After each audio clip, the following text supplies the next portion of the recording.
Les propriétaires ruraux, par leur indépendance économique, leur capacité à produire à la base de l'alimentation des États, est une menace pour nous et nos plans futurs. Entassés dans les villes, ils seront plus dépendants de nos industries pour survivre. Nous ne pouvons nous permettre l'existence de groupes indépendants de notre pouvoir. Donc éliminons les propriétaires terriens en faisant d'eux des esclaves obéissants des industries étant sous notre contrôle. Quant aux autres, permettons-leur de s'organiser en coopératives agricoles que nos agents infiltreront pour mieux les orienter selon nos priorités futures. À travers l'État, attachons-nous à bien mettre en évidence le respect obligatoire de la diversité des cultures, des peuples, des religions, des ethnies, qui sont autant de moyens pour nous pour faire passer la liberté individuelle avant la notion d'unité nationale, ce qui nous permettra de mieux diviser les populations des États-nations et ainsi les affaiblir dans leur autorité et dans leur capacité de manœuvrer. Poussé à ses extrêmes limites, mais sur le plan international, ce concept, dans le futur, poussera les ethnies de différentes nations à se regrouper pour revendiquer, individuellement, chacune leur propre part du pouvoir, ce qui achèvera de ruiner les nations et les fera éclater dans des guerres interminables.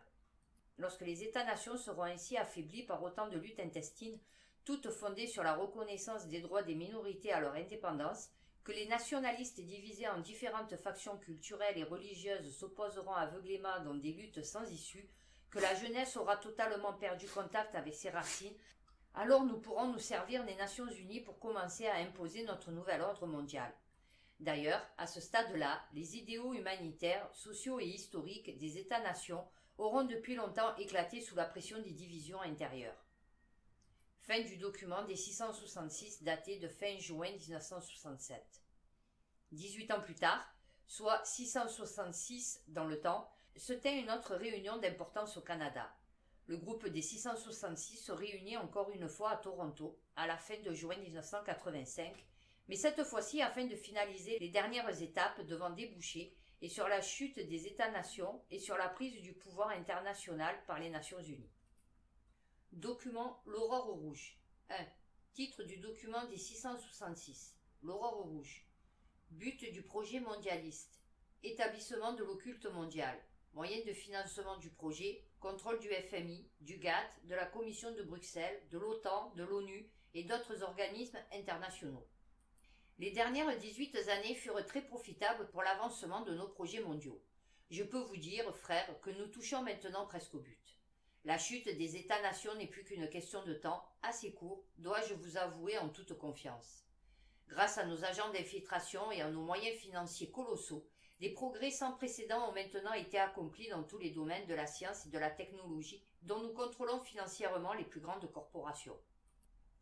Depuis les réunions secrètes avec M. de Rothschild dans les années 56 et qui avaient pour but de mettre au point le développement et l'implantation mondiale des ordinateurs, il nous est maintenant possible d'entrevoir la mise en place d'un genre d'autoroute internationale où toutes ces machines seraient reliées entre elles.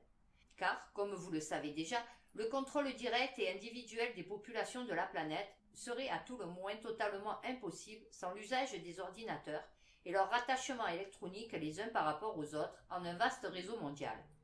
D'ailleurs, ces machines ont l'avantage de pouvoir remplacer des millions d'individus. De plus, elles ne possèdent ni conscience ni morale aucune, ce qui est indispensable pour la réussite d'un projet comme le nôtre. Surtout, ces machines accomplissent sans discuter tout ce qui leur est dicté. Elles sont des esclaves parfaits dont ont tant rêvé nos prédécesseurs, mais sans qu'ils aient été à même de se douter qu'un jour, il nous serait possible d'accomplir un tel prodige. Ces machines sans patrie, sans couleur, sans religion, sans appartenance politique, sont l'ultime accomplissement et outil de notre nouvel ordre mondial. Elles en sont la pierre angulaire. L'organisation de ces machines en un vaste réseau mondial dont nous contrôlerons les leviers supérieurs nous servira à immobiliser les populations. Comment ?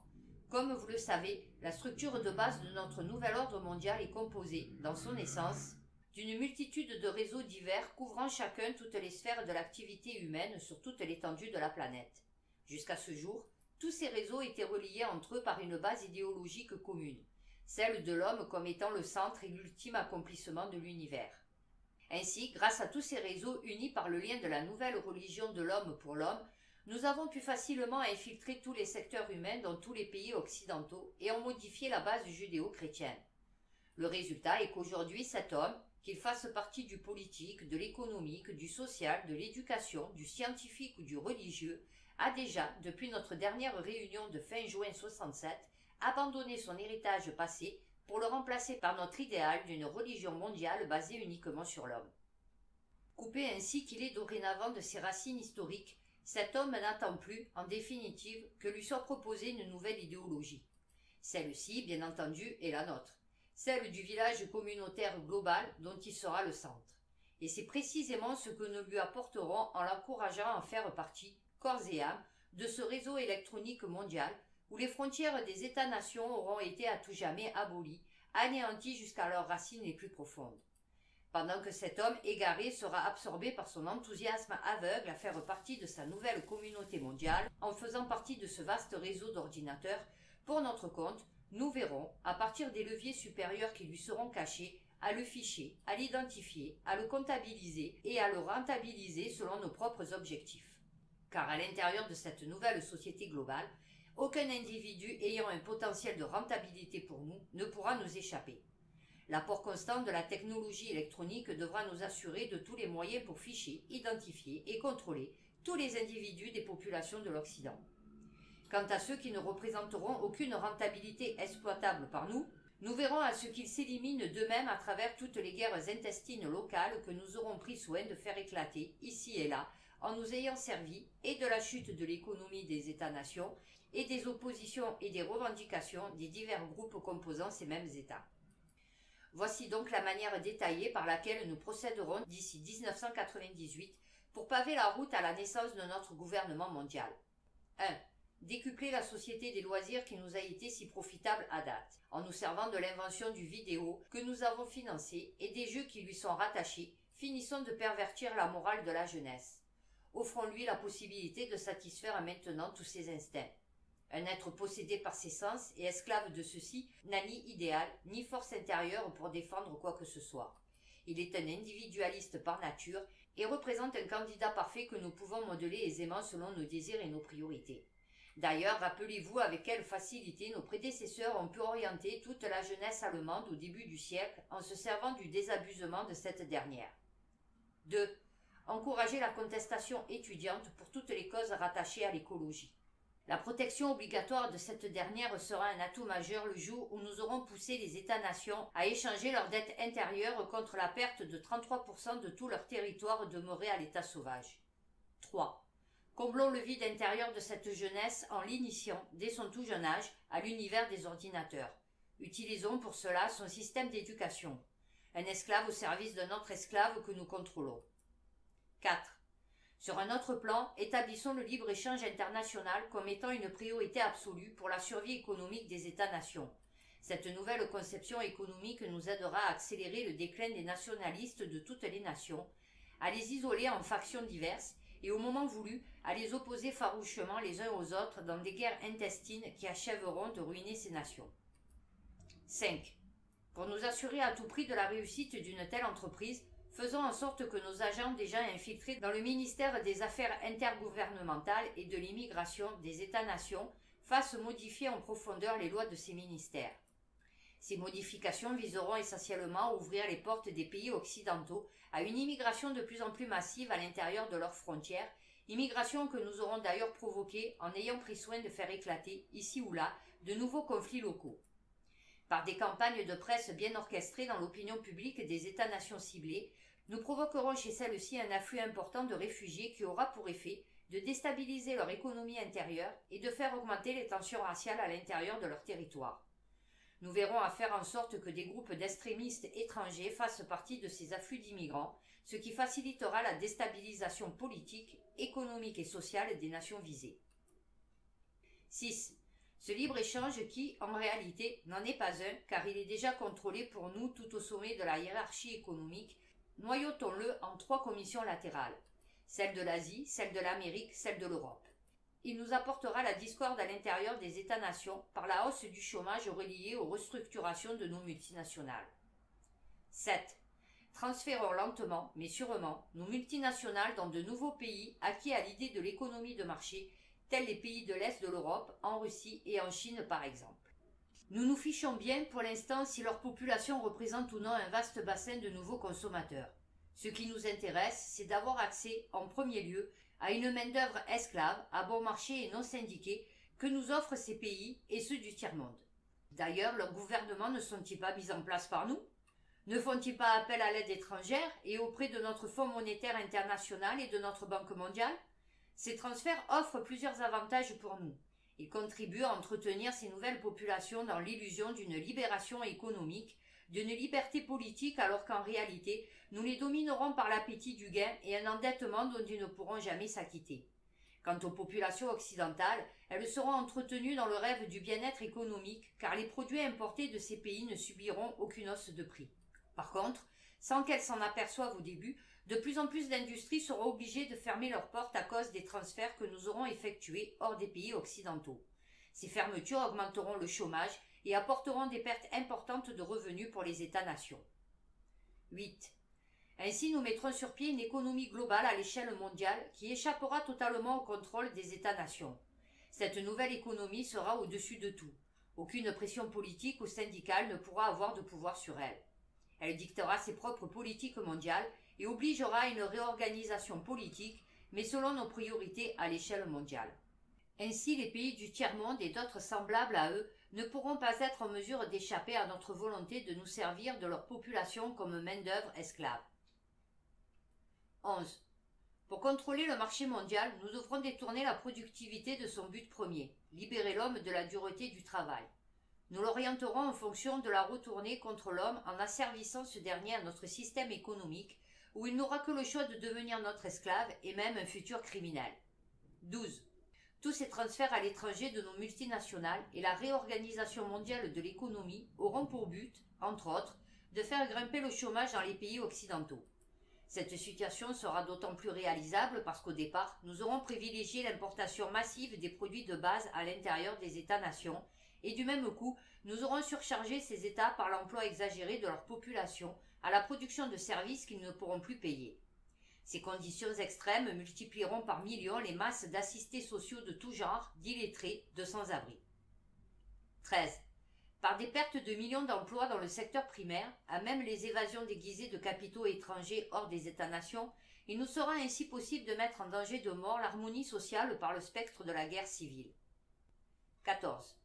Ces manipulations internationales des gouvernements et des populations des États-nations nous fourniront le prétexte d'utiliser notre FMI pour pousser les gouvernements occidentaux à mettre en place des budgets d'austérité sous le couvercle de la réduction illusoire de leur dette nationale, de la conservation hypothétique de leur cote de crédit international, de la préservation impossible de la paix sociale.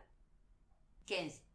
Par ces mesures budgétaires d'urgence, nous briserons ainsi le financement des États-nations pour tous leurs méga-projets qui représentent une menace directe à notre contrôle mondial de l'économie. 16. D'ailleurs, toutes ces mesures d'austérité nous permettront de briser les volontés nationales de structures modernes dans les domaines de l'énergie, de l'agriculture, du transport et des technologies nouvelles. L'aurore rouge. 2. Titre du document des 666. L'aurore rouge. But du projet mondialiste. Établissement de l'occulte mondial.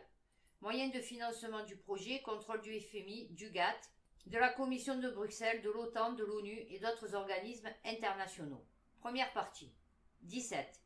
Ces mêmes mesures nous offriront l'occasion rêvée d'instaurer notre idéologie de la compétition économique. Celle-ci se traduira, à l'intérieur des États-nations, par la réduction volontaire des salaires, les départs volontaires avec remise de médailles pour services rendus, ce qui nous ouvrira les portes de l'instauration partout de notre technologie de contrôle. Dans cette perspective, tous ces départs seront remplacés par des ordinateurs à notre service.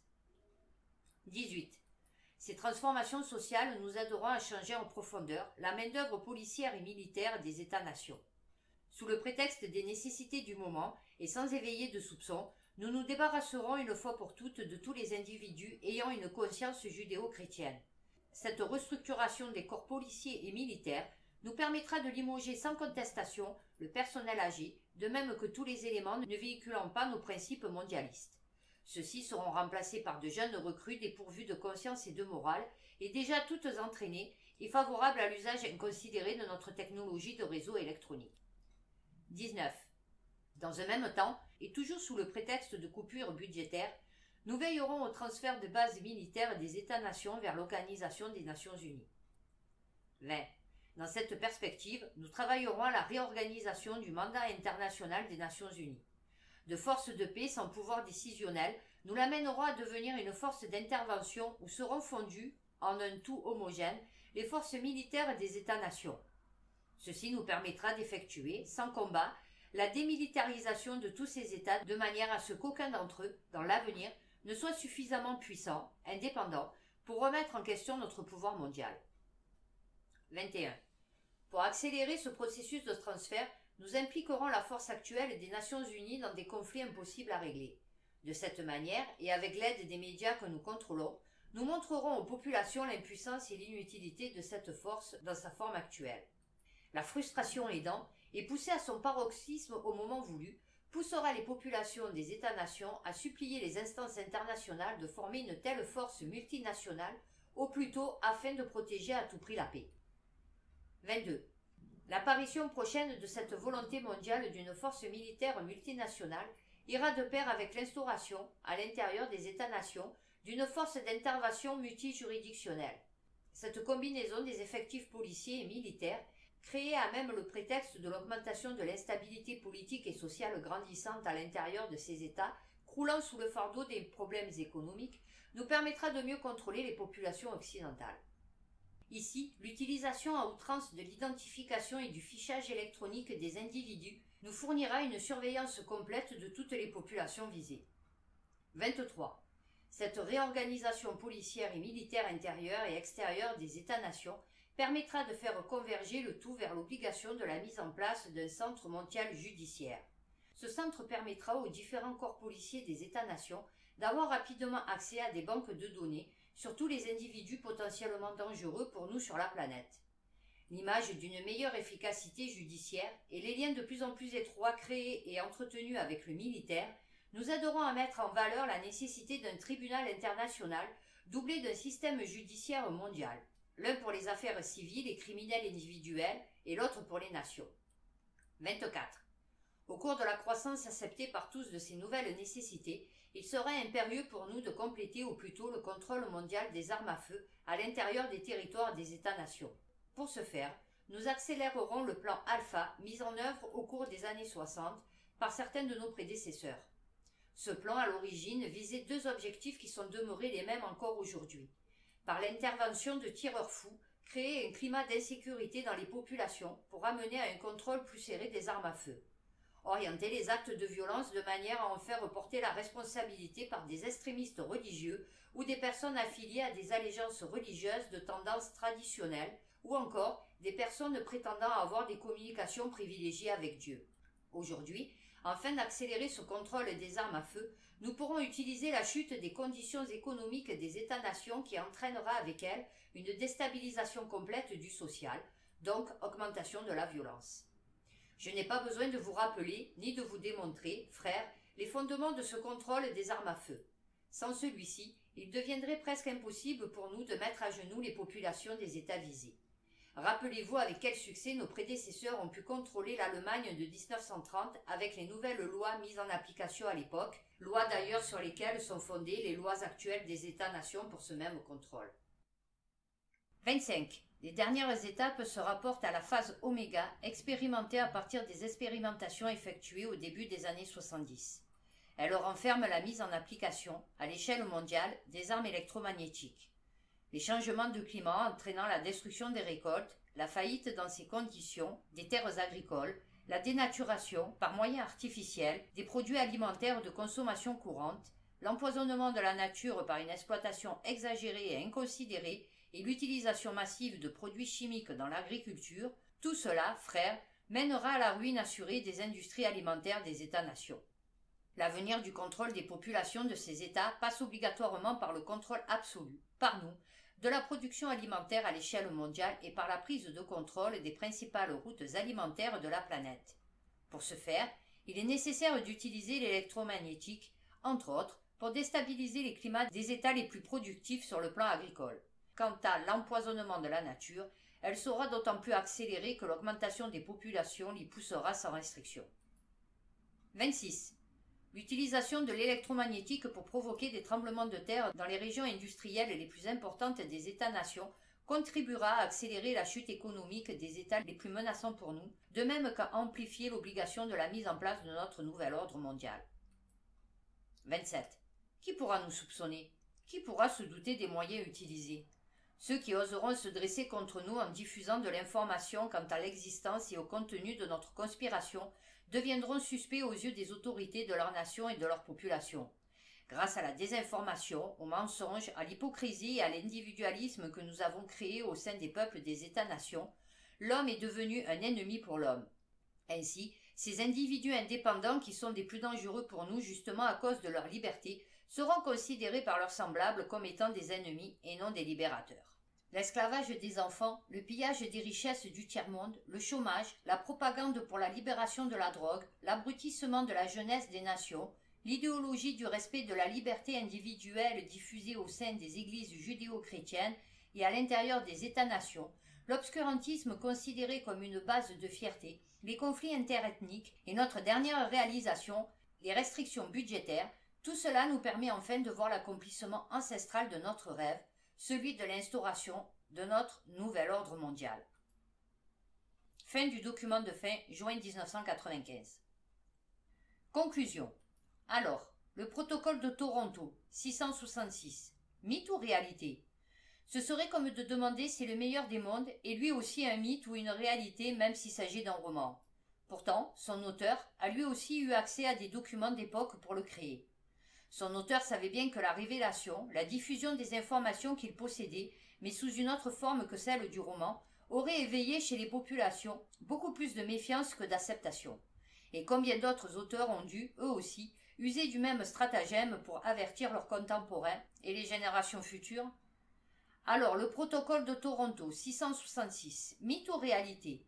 L'urgence de la situation actuelle, celle engendrée par les débuts des restrictions budgétaires qui marquent le commencement de la fin, la réalisation proche du nouvel ordre mondial occulte, ne permettait pas la rédaction d'un roman, ce qui aurait pris trop de temps dans le contexte présent. Mais l'impact provoqué quant à la révélation de ces documents est tout de même important car leur publication aura pour effet de placer sur la défensive ceux qui en sont à l'origine. Ce qui est souhaité ici, c'est qu'au-delà de la désinformation véhiculée et entretenue par des politiciens sans scrupules et par des gens apeurés face à la possibilité de perdre des intérêts personnels, chaque lecteur puisse réfléchir, se regrouper avec d'autres semblables à lui et de prendre maintenant des moyens pour survivre face à ce qui vient. Même si ma vie est en danger à cause de la diffusion d'informations comme celle-ci, la vôtre l'est encore plus par l'ignorance de ces mêmes informations. Alors, le protocole de Toronto 666, mythe ou réalité? À vous de répondre, à vous de voir, dans les événements récemment passés et futurs, si ces documents appartiennent au domaine de la fiction ou de la réalité. À vous de réaliser que la peur n'a d'autre objet que de vous paralyser et de vous placer à la merci de ceux qui ne veulent que vous contrôler pour mieux vous asservir selon leurs intérêts qui, en fin de compte, ne sont pas les vôtres. Alors, le protocole de Toronto 666, mythe ou réalité?